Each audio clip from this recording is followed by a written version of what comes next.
A CBS News poll finds Americans want the war with Iran to end. A majority say it caused more problems than it solved. 78% of Americans think the U.S. should end the conflict now versus 22% who think the fighting should continue until Iran gives up more. The poll was conducted from June 17th through June 19th, which is when President Trump signed the Memorandum of Understanding and when fighting flared up between Israel and Hezbollah in Lebanon.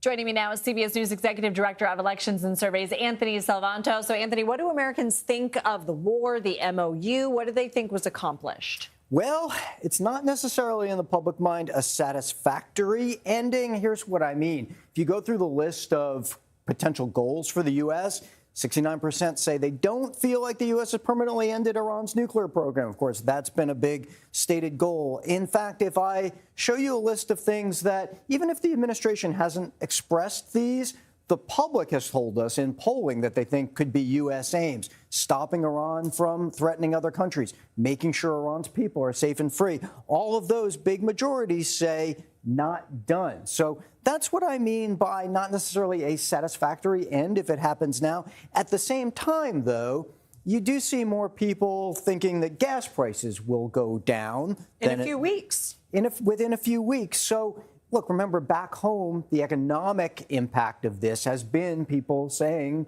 gas prices are weighing them. In fact, the more people say that gas prices are weighing on them, the more likely they are to say end the war now. So that's the impact back home, but overseas, not necessarily a satisfactory ending for them. What kind of split are we seeing among Democrats and Republicans? And are we seeing any divergence even within the parties? Yeah, and that's so important because two things. First off, when people look at what the administration is doing, two-thirds think it's doing this deal mainly because it wants the conflict to be over, rather than that it thinks the U.S. has met its goals, number one. And then let me dive in on Republicans here, because, yes, they support the administration and have throughout. But there's this sizable 40% now that thinks the U.S. should continue in the conflict until Iran gives up more. And that's notable because these folks, and these Republicans in particular, are more likely to say they think it would be unacceptable to leave Iran's current leadership in power